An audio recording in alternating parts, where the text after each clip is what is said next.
Hey friends, welcome back to my channel. My name is Jessie. If you are new here, I do all kinds of lifestyle videos, some budgeting videos, a lot of vlogs. So if you're interested in that kind of thing, make sure that you subscribe and like this video. Today, I'm actually gonna do something a little bit different. I am going to talk to you a little bit more in depth about my health and fitness goals.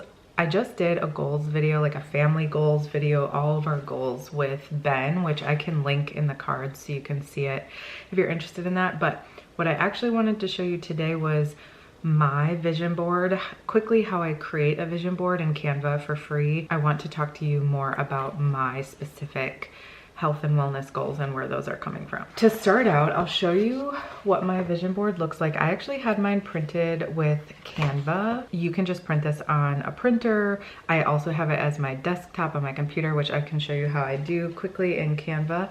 But this is just like a quick look at it, and I like vision boards. I think I really like the way this turned out. I feel like it has like a vibe. It's like a healthy mom vibe. What I thought I would do is show you how I make it in Canva. It's very simple. You can have just a free Canva account. I do have a paid account, but that's because I use it for YouTube and I used to use it for my business, for like my clients and stuff. So I have a paid version, which is like $13 a month, but you can do all of this stuff for free in Canva. There's only like a few things. I think in my vision board, nothing that I did is considered like off limits when it comes to this. So let me start screen recording and I can show you guys how I use Canva in order to create a vision board. Okay, so here we are in Canva. You can only see part of my screen because that's just the way that this is set up for some reason. But if I go over here to vision boards, you can see that I have, let's see if I can make this a little bit smaller. Maybe that'll be helpful. Yeah. Okay, so I used vision board 8.5 or 11 by 8.5 so that I could print it. And I tried printing it on our printer and it just printed terribly. So I printed it as a flyer actually from Canva, and it was like $10, I think, which is not necessary to do. You can just print it at like FedEx or something, but that's just what I did. But anyway, so what I did, I've actually created two because one of these is specifically for another program that I'm doing, which is more focused around like your health and well-being. So this one I just did yesterday and it's very similar to this one, but it's just a little bit more health and well-being focused. But you can also see over here, this is the one I did in 2021 actually, or 2022, which is the year 2021? Yeah, 2022, when I got pregnant. Actually, that year used photos of myself, but then I just added a page and made this one, and that is the background. Again, you can only see part of my screen because the screen is gigantic that I use. You can do different sizes. You can do like a phone background if you really want to. So I have it on my computer. I do want to hang this one in my bedroom, but I need to get a frame for it because I have a humidifier that will totally ruin it. Anyway, just to show you how to do this, I'm just going to show you within what I already have here, but you can just do like create a design and do it based on like size that you want to do. Or, and this is even within free Canva, you can do vision board and it will give you tons of options. Now the ones that have this little sky next to it are pro, so you can't get that, but I think you can filter. That's annoying. Well, I thought you could filter, but maybe you can't. You can just look through here and see like which ones aren't. Like this one you could use if you wanted to use like a template to do your vision board. All of these are, that one's not, but all of these are like free options that you could use. What I just did is I just took a plain like white piece of paper and then I went to Pinterest. So you can just basically search like all pins, not just your pins, just make sure it's in all pins, and then say that you want to do like coffee aesthetic. So one thing I would do is just always use the word aesthetic because then you'll get like prettier photos, and you can then just take one of these and right click it and push save image as, and then save it to your computer, and then you can use it within Canva. So that's what I did. I did like workout aesthetic.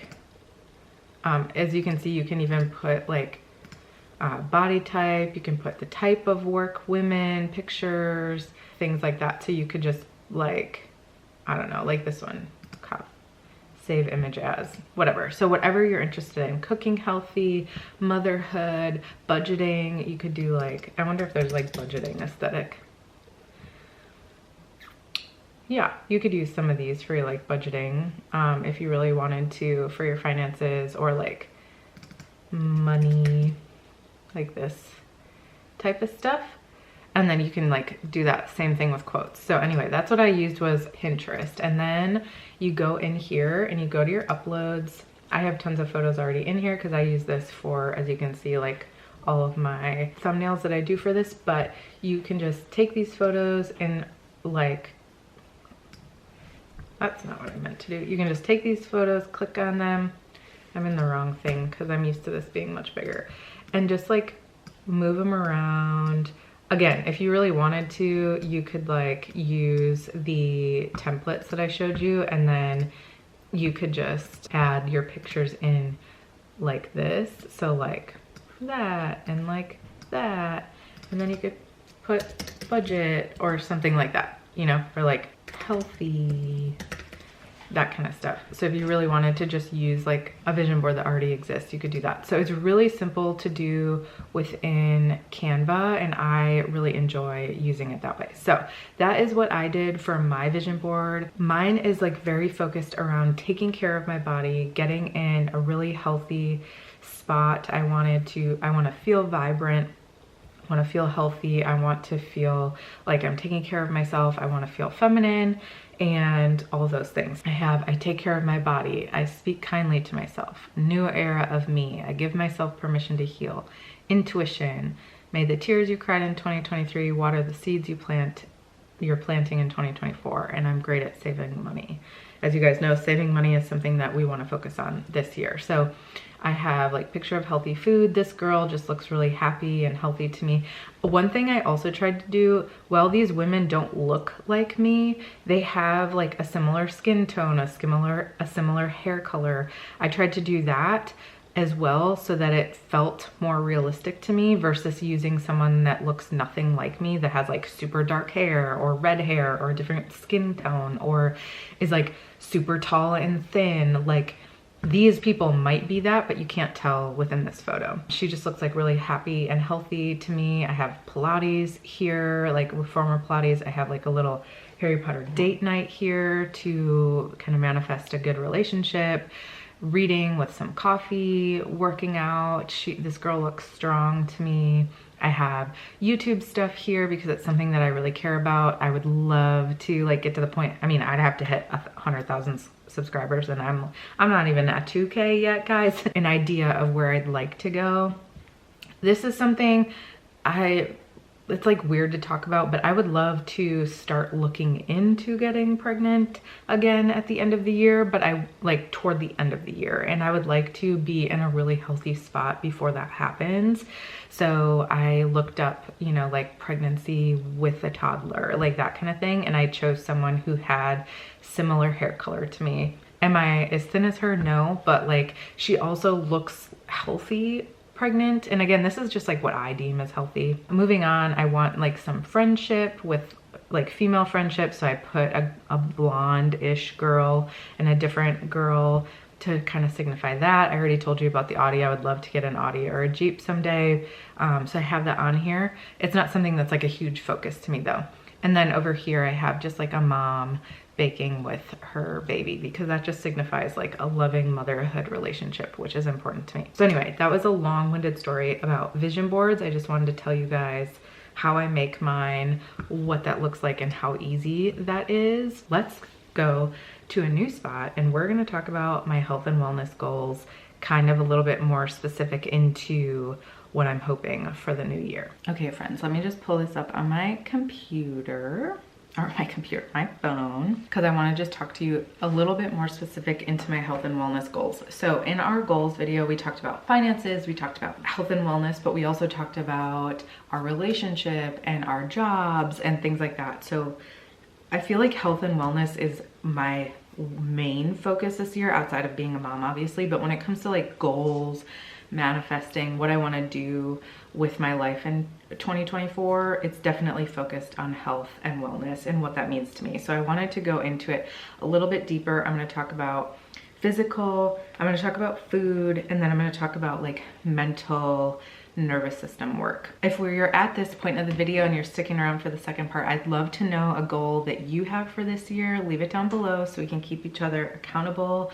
Any type of goal, I'm totally interested. It doesn't have to be health and wellness, but I'd love to hear from you guys and what is important to you this year. So starting out with physical goals. For physical, as you can see, I put find my weight set point, meaning no yo-yo dieting, which I'll explain to you guys in a second. Feel better in my own skin, wear clothing that makes me feel confident, feel strong, which to me means working out and moving more. And subtasks within that, I have move in some capacity every day, any type of movement, Pilates 1 time a week, walks, try out spin. I'm not sure if I'll be able to handle spin. I do have Hashimoto's, which high intensity workouts sometimes do not do great for me and my body, but I would like to try it out and see if I can do it. Weightlift with Kelly's program from home or at the gym, possibly try yoga. And then I'm also doing a diastasis recti program for the ab separation that I have. And then the other physical thing I have is figure out what is causing skin issues or on my head and on my armpits. It's super random, but I have like a whole bunch of like eczema type issues on my head and on my armpits, and it can get really, really painful. And I have no idea where it's coming from.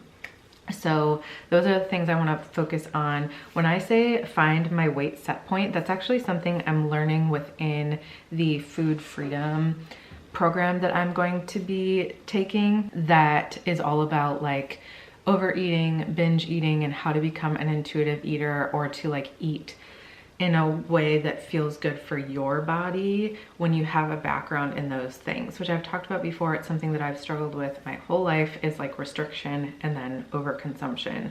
So finding your weight set point is the weight that your body feels best at. So instead of being like, I want to weigh 125 pounds because that's what my BMI should be at, it's more like I want to get to a point where like I feel like I can still eat good food, I can work out, and I don't have to like work hard to keep at a weight, but I'm at a much healthier weight for me.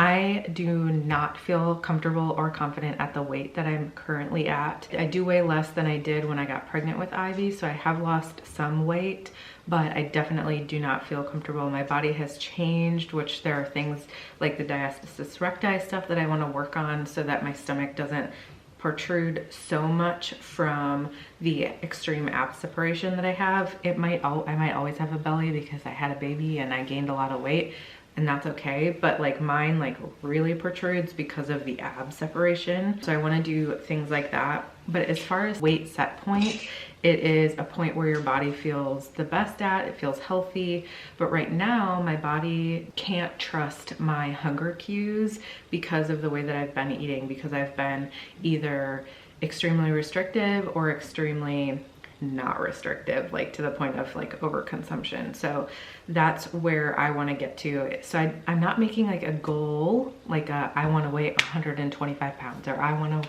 you know, have a 20-inch waist. I don't even know if that's possible, but like I don't want to make those types of goals. I want to find my weight set point. Where do I feel healthy? Where does my body feel set, like it's supposed to be here?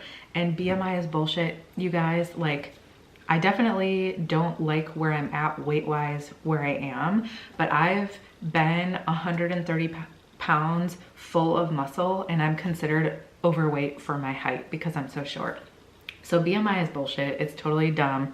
Probably most likely made up by a man who knows nothing about anything. I think it was like a mathematician actually that made up BMI. It like hasn't nothing to do with your health. And I feel like the world is starting to understand that. But finding your weight set point, I think, is important, and that's where I want to get to. So all the goals that I kind of mentioned are things that will hopefully help me get there as far as physical. Now, losing weight usually comes from in the kitchen, and I do not want to focus on you know, cutting calories all the time, especially while I'm taking this food freedom program, but there are some things that I'm going to do. So I will take you through the food and the nervous system / mental health side of losing weight. As far as food goes, the things that I have on my list are less sugar, dairy, and gluten, SIBO protocol, which is what I'm currently doing for small intestinal bacterial overgrowth. I don't know how much that's going to help because I like refuse to do the extremely strict diet that comes with it, but I am trying to be better about like less sugar, dairy, and gluten. Making coffees with my Nespresso, which I just got over there. I'll show you guys in the next vlog because that will hopefully entice me to use less sugar in my creamer, and I can find different ways to make a fun coffee without it being so full of creamer. More food at home, meaning not ordering out so often, not getting, you know, BB Bop constantly, even though BB Bop is actually fairly healthy, but like things like that. I do not need to be getting like Starbucks out all the time or whatever. Figure out my food intolerances. As you guys know, if you watched my videos, I found out recently that I have an egg allergy, like an actual allergy to egg whites. That's been a big part of the stomach issues that I had in 2023. So that has helped, but it hasn't gotten rid of everything. There's still, like, I know gluten and dairy are very inflammatory as well as sugar, especially if you have like IBS symptoms or you have any type of gut health issue. They're going to tell you sugar, dairy, gluten are probably things that you shouldn't be eating. And now I have to also add in egg to that. So I'm trying to be kind to myself in this journey without being extremely restrictive, but also understanding that I obviously have more food intolerances that aren't showing up as allergies, but they're still bothering my body, causing inflammation, causing puffiness, causing stomach aches, causing skin issues. A lot of times skin issues are actually coming from something in your gut. I would possibly like to see a GI doctor, mostly just because I have health anxiety, and I would like them to just check to make sure nothing is wrong. My guess is they're gonna tell me you have IBS, there's nothing we can do, because to me, that's what most GI doctors do when they can't figure something out. But I would like to go and just make sure that there's not something like mechanically wrong going on in my digestive system. And then I also put possibly find a new thyroid doctor. I've talked about this on and off for a couple years. My doctor is great. I just don't feel like she's very proactive. And when you're working with a holistic practitioner, you really want to work with someone who's a little bit more proactive. So I might look into finding a different doctor once I've gotten through changing over my medication to Armour from levothyroxine and see if that'll help. But I don't want to switch doctors until I've fully made that change. Something that I've never worked on, and I feel like I've already started to see some changes, the mental health / nervous system side of your health. And this is something that I have just like been like, that is stupid. How can being sad be the reason that I am fat? That is just, that does not compute in my mind. But there are a couple of things that I'm doing right now that I think will help overall with my overall like wellness and mindset, which then I think will start to change physical issues and appearance. I am doing therapy, which I'm doing therapy and parts work with a therapist. And then I'm doing a brain rewiring program from VitalSide. I actually had her, the owner of this company, on my podcast years ago. I no longer do my podcast. It used to be called Chronically Healing. I just don't have space for it right now. But I can link the episode down below if you guys want to listen to it and learn about brain rewiring because it's so interesting.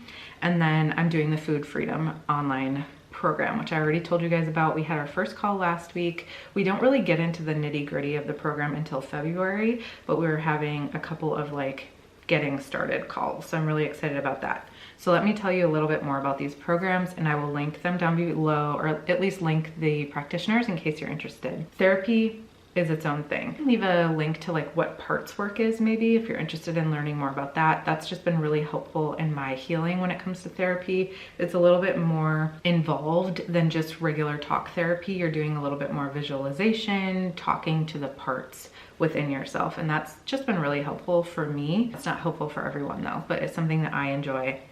And then the Vital Side Brain Rewiring program that I'm doing, rewiring neural pathways into a different way of thinking. And what she does is specifically for people with chronic health conditions. So it's something that is a little bit more focused on people that have invisible illness, chronic health issues, chronic pain, anything like that. Although I think that there's other parts of her program that aren't necessarily focused on chronic illness. For me, I think it'll be helpful when I think about having Hashimoto's, chronic stomach issues, chronic headaches. I have skin issues, as well as just like mental health and anxiety, which I personally think is another form of invisible illness. I'm doing that. And one of the things that I've been really working on is finding good in every part of the day. So even if I'm having a really bad stomach ache, or I don't really feel well, or I hate that it's so cold, like right now in this moment, what is one thing that I like? If I can name more than one thing, that's spectacular.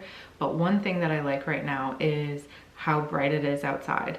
I like my pink roses in front of me. I love that I'm getting to talk to you guys on here. I am like a deep proponent in not being toxic positive, but I think that I swing so far to the opposite that I can be like toxic negative, to the point where like I refuse to be positive because I think all positive is toxic positivity, and that's not true. Even if you're having a terrible time, you can find one thing that you like.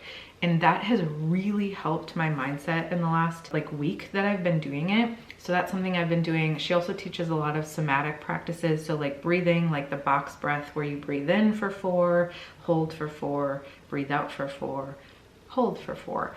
And that's something that's been really helpful. So I've been learning those types of practices, how to change the way that you think about things. And changing neural pathways is really hard. It's getting out of a negative feedback circle. Like, I am so negative, how do I get out of this? And I feel like when you get really depressed or you get really negative, it's hard to get out of that if you've ever felt that way. And that can totally affect that way that you're feeling. It can affect your fatigue, it can affect your mood, obviously. I think it can affect your physical health as well. So that is something that I'm hoping will help in general with just like overall mindset.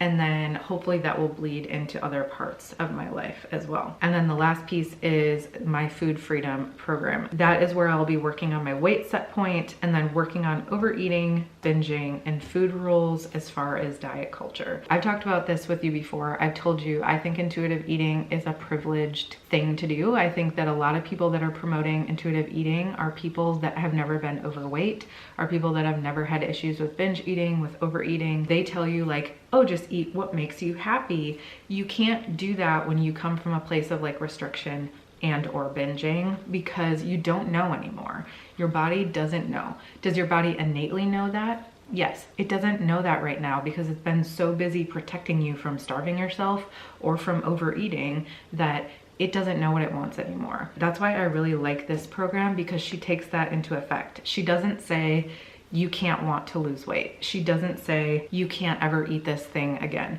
or you can eat whatever you want, because that's not true. Intuitive eating truly is eating what makes your body feel good. What makes my body feel good may make your body feel bad, or vice versa. You might be able to eat eggs and be fine. I can't do that. There are different things within intuitive eating that you have to take into account, and this person, Jessie is her name, great name, takes those things into account and teaches people who have a background of restriction and binging and that, you know, pattern to get to your weight set point. Although she doesn't really focus on that, but she teaches you what a weight set point is. She teaches you how to get back in tune with your body using nervous system work. So this is, again, somatic work. This is breathing techniques. This is changing neural pathways. So all of these things are kind of combined. Instead of just following somebody on Instagram who says, just eat whatever you want and you'll be fine. Don't ever want to lose weight and you'll be fine. I think that that is such a terrible message to be giving people, especially those of us who have lived in a restriction and or binge eating mode. Those are the things that I am planning to do as far as health and wellness. Those might change, like the way that I move will probably be different in the summer versus in the dead of winter when it's friggin' cold all the time. I might not be doing like certain protocols. Maybe I'll meet a different doctor and they'll have me doing different things. So I'll continue to keep you guys on the boat with me this year. I would love to know, are you gonna make a vision board, or is that just not your thing? Totally understand.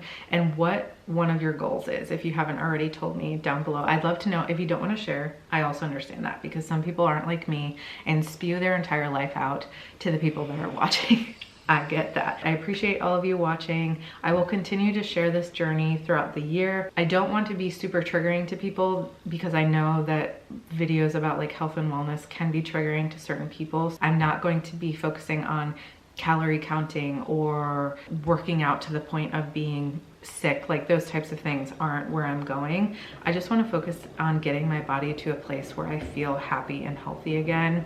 And I think we all want to feel that. So if you're interested in continuing to see videos like that, I will do that. Leave any suggestions you have down below. If you made it this far, thank you so much. I appreciate you so much, and I will see you in the next video.